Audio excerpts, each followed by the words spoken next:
Good morning and welcome to episode 7 of BuiltPlace's Housing Conversations. Today we're going to be talking about the self and custom build market, and I'm delighted to be joined today by Andrew Baddeley-Chappell, who is Chief Executive of the National Custom and Self Build Association.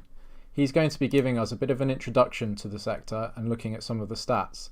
So Andrew, over to you. Hi, Neil, and hi, everyone. So I thought I'd just very quickly start by explaining what custom and self-build is, and particularly what it isn't. So what it isn't is a home built by a speculative mainstream developer, one where you have little say over it. What it is, and this is also set out in legislation, is a home that is built to the plans or the specifications of the occupant. And in most cases, that actually means that you don't actually build the home yourself. So self-commissioning is probably a better term. Self-build is typically where you employ an architect and then a builder, and you do the project managing. In the case of custom build, then typically you're using a firm to bring the build and the construction together. And that may be, for example, because you're buying something like a Hoof house, is a well-known brand of prefabricated home. So moving on, I thought I'd also show you some pictures of what custom and self-build is in a country like the Netherlands, one of our nearest and most similar nations. And what you can see is it's not just about grand designs, which are fundamentally stories about people trying to build in bunkers next to the sea, but it's around terraced homes, it's around high-rise homes, it's around squares, and in this case in the Netherlands, unsurprisingly, it's about floating homes as well. So it's all types of homes, all kinds of densities, urban and rural, and importantly for all tenures as well. So there is self-commissioned homes overseas for affordable rent, as well as for shared ownership as well.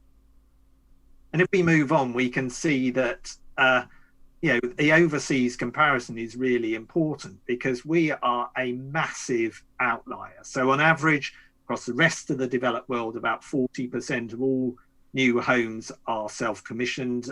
This is a mainstream and standard form of structure. But in the UK, it's largely unknown. And we have only around about 5 to 7%. That's around 15,000 homes being delivered this way each year. And I have no doubt that that difference in part explains why we are so opposed to home building in the UK, and why surveys, for example, from the Home Builders Federation show that only around a third of people would ever want to consider buying another new build home. We can see that at the moment demand is broadly spread across the UK, but it's certainly not equal.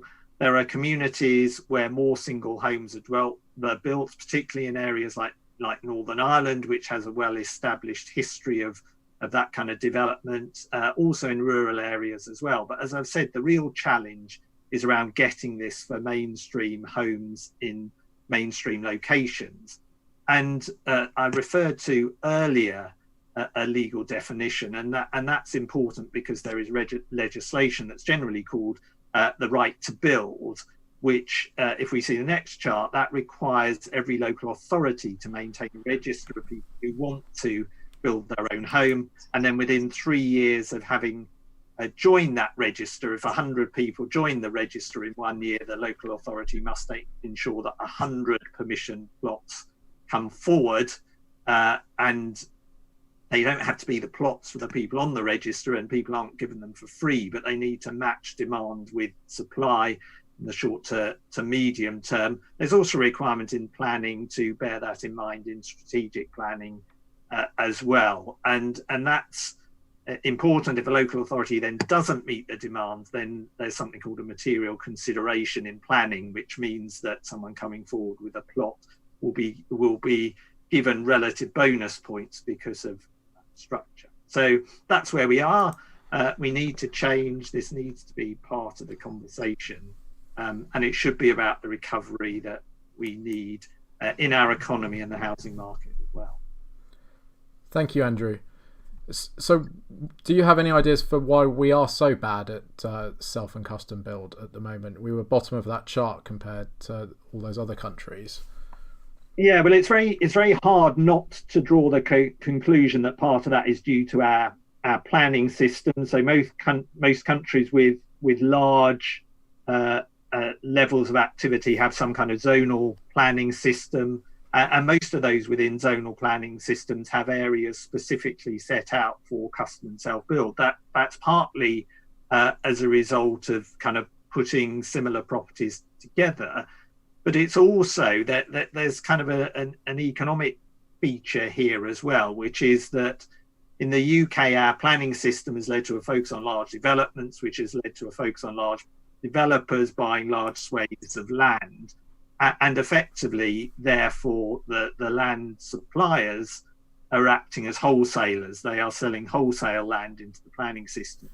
Overseas, it's much more common to see landowners act as retailers selling land directly. And of course, there are greater margins to them and greater rewards from doing that as well. So we seem to have created a structure that makes it hard to build homes on an individual basis and dominates house building on large sites. And that seems to be part of the problem. And that's something that we very much hope the upcoming planning white paper will start to address. And certainly Letwin started to do that in his independent review of Build Out, which took place a couple of years ago as well.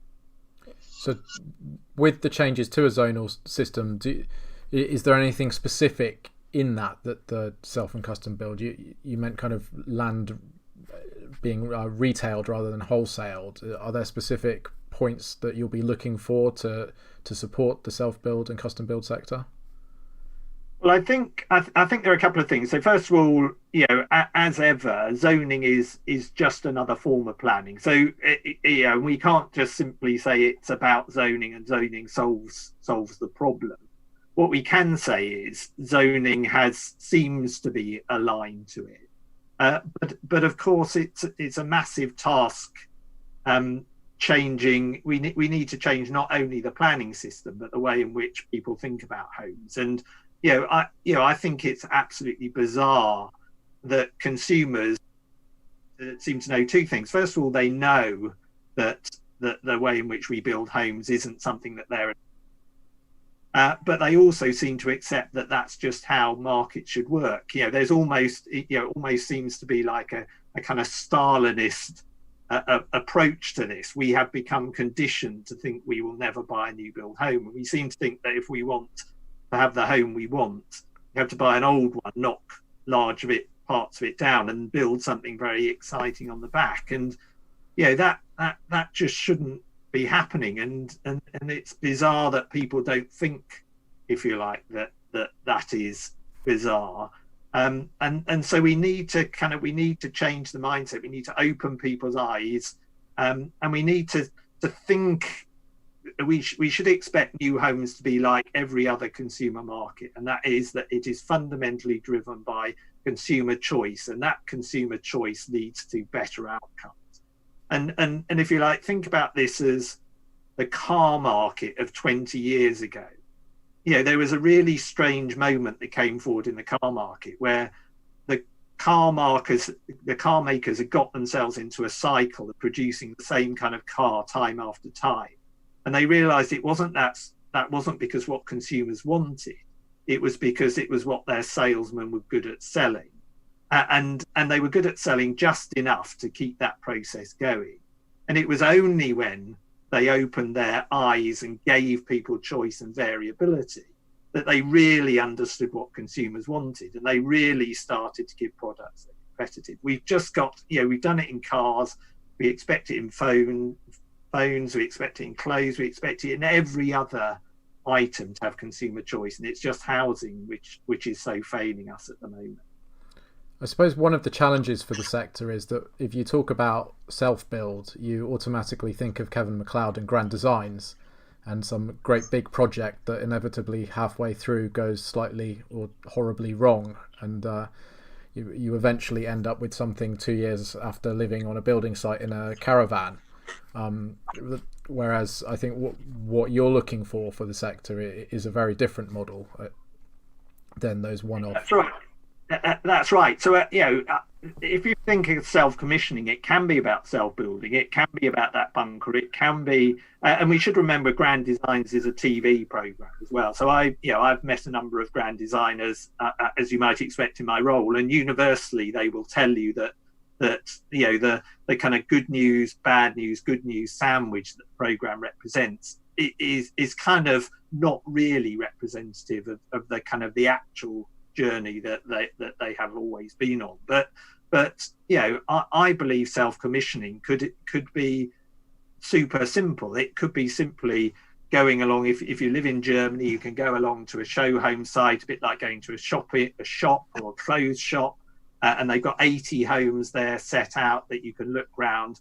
And if necessary, you could buy that home completely off the peg. You could have it delivered as seen, as a one-off, on the back of a lorry and assembled over a week or two by a group of experienced people to a standard design, or you can tailor and specify it yourself. There is every range that is possible. What is key, though, is that you as the consumer are put in charge of choosing the home that you want. And obviously there need to be restrictions around design codes, a way in which you fit in with the vernacular of the area you're in, for example.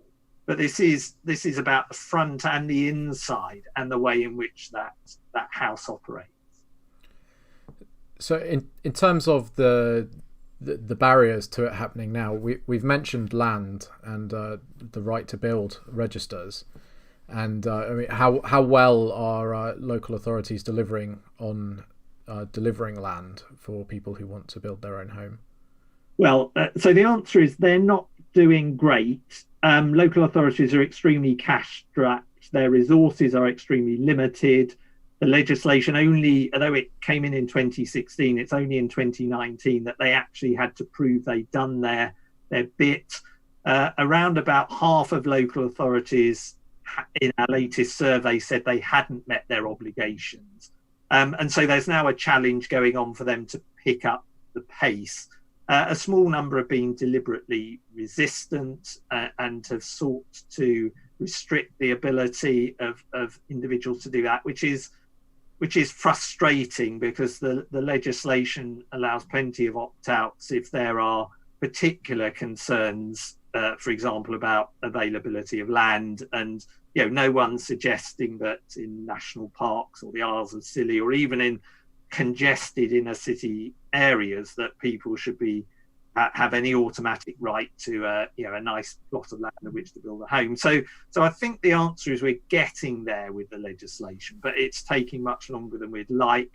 The other key constraint is Help to Buy. So the government's flagship policy for improving and growing the number of new homes simply doesn't apply for most custom and self-build because it's a single payment on completion of a final home. And obviously with self-build, you buy the land, and you arrange for the building separately. So low deposit mortgages are a constraint, just as they are with new build, but the gap isn't being filled by government support as well. So things need to change. And the really good news is the Conservative manifesto made two commitments. One, it would do more. And the second thing, it would extend the Help to Buy scheme, or as we may see, they may be introducing a new separate scheme for the sector. So something is beginning to happen. Planning reform is beginning to happen. And at some point, as more choice becomes available, we expect public excitement and interest to go. And in fact, it needs to become mainstream. If we are going to reach the 40%, this needs to be appealing to mainstream families at mainstream times of their lives. And on that, who is it that is house building at the moment, and who is kind of interested but perhaps frustrated by the processes? Have you got any research on the kind of the demographics of people? Yeah, we certainly, the average self-builder at the moment is around 55. So they're probably getting to their kids leaving. They're possibly relocating out of London southeast. They're spending, someone getting upwards of around £500,000 on a home. So these are this is towards the grand designs area. But actually, and the other area where self-build is dominating is in community-led housing groups in areas like Bristol and others, and some rural communities coming together to build as a community. So those are the kind of two essences of the sector at the moment. But the real demand, when we carried out our research, we did that most recently with the BSA in 2020, was around younger people. So it's people in the kind of 20 to 35 age bracket. That's where the real excitement and interest and passion is to do this. So the demand falls away as you get older, potentially because you get more cautious and conservative. And I hope I'm not getting like that. But there is this issue at the moment where demand is strongest, activity is at the weakest. And that is, again, that's something that, real intervention is needed to make that change. And there should be a real passion. We should be excited about new homes. Do you know what I mean? We should want to have new homes built because they're the places we want to live in.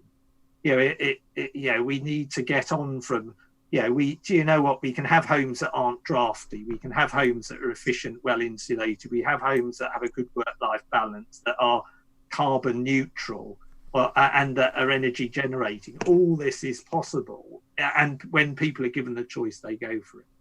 Yeah, and in terms of those demographics, clearly your older buyers, builders who are able to do so, perhaps more equity rich, they're less reliant on the mortgage market, whereas to enable those younger people to do so, they'll need the land, but they'll also need the money to do it. And I was just wondering if you could explain the kind of the financial instrument that they need, because it's, as you say, it's more complicated than the mortgage. Once the property is built, they're probably living somewhere else while they're building, and needing to release cash throughout the process. Yeah, that's right. So the first thing is, say there's a ready supply of self-build mortgages, even in the current constrained conditions. You do, however, need something like a 15 to 20% deposit. That, of course, is based on the build cost. And a big advantage of this is that the home you will get out of it should be worth more than the cost to build. So unlike buying a new build property where a speculative new build, where Rick's guidance states that, as soon as you bought this property, it's worth less because you've moved in and the new build premium has disappeared largely. Then if you do it the other way around, you build the home, then you're creating a home that is worth more to the lender than the cost of building it. So those are generally available, but you do need to bear in mind a couple of complexities, which is why smaller lenders dominate. So the first thing is, through the build process, you need to afford to live somewhere and build the home. So lending is typically on an interest-only basis, converting to a repayment on completion of the home. So that means that you need to do two affordability calculations. Can you afford to build the property, and can you afford to live in it afterwards? And then the last complexity is you typically need 5 or 6 stage payments to buy the land, the foundations, the main internal structure, the outside cladding, and then internal first and second fixes. So all that process means that you need a lender that's willing to come out regularly, value, etc. But there are as well precautions in case. So lenders will take out insurance, which they may provide, which says that if anything happens, then the home is then completed and sold in the market. So that gives them added protection. And in fact, the performance of the sector in terms of lending has been hugely strong over the past 10 years. So there are a growing number of lenders that are fully confident, and as I say, committed to continuing to support the market even in these conditions. And of course, it's also worth saying with these cash-rich people that because land supply is so constrained in many areas, if the government is able to do something to ease land supply in the current conditions, then actually it doesn't need more government intervention than that. It doesn't need money, because these cash-rich people are looking for plots. They're looking for activity. There is untapped economic demand out there that is met by that could be met by the release of a constraint, which is land. Yeah, and I suppose the final part of the jigsaw in building your home more likely as a custom build is the construction sector, and clearly, building these homes could be a massive boost to the SME house building sector. But do you have any thoughts on that particular part? Yeah, so it's really interesting, because if you speak to small builders about self-builds, they don't think they do it. But it's only when we asked them last year, do you build homes to the designs and specifications of others? They said, of course we do. And that's why the FMB survey showed that over 50% of small builders who build a home have in the last year done a custom or self-build. So there's a massive benefit for that sector. There's also, of course, the much fated MNC. So these homes that are delivered everywhere else in the world are delivered through modular construction in many cases. And those factories exist in Japan, Australia, Eastern Europe, Western Europe, Scandinavia, North America. So it isn't that the technologies don't exist, and it isn't that those technologies aren't right for our climate. It is simply that their potential hasn't been met. And so, if we are looking to build more homes and to do them better, then anything we can do that encourages this sector is almost certainly to lead to an influx of both these overseas technologies, but over time and potentially fairly quickly, the creation of the construction and manufacturing jobs that are associated with making those homes being located in the UK as well. So I think there's an important measure for small business. There's an important measure for our manufacturing sector. And clearly Brexit may make that slightly more difficult. But if you speak to, in particular, firms in Scandinavia, many of those, particularly in the wood sector, are operating already in 80, 90, 100 different countries, not just producing home, but producing timber composites for international markets. And Brexit's a frustration, but it's not fundamentally a game changer when they look at the UK and see a market that fundamentally needs the product that they have to supply. Thank you, Andrew. That's fascinating, and I suppose fingers crossed we might get an inkling of some support for the sector later on this afternoon. Well, let's see. I mean, we're small, so we don't always appear in the headlines. But my message to Robert Jenrick was, if he really wants to show that he's not he's not in the books of the big developers, then here's a chance to show that he's committed to the individual, the man on the street, the person that's trying to build a home the way they want for their family and how they want to live. Thank you, and thanks again for your time. That was absolutely fascinating. Okay, thanks, Neil. Cheers. Bye.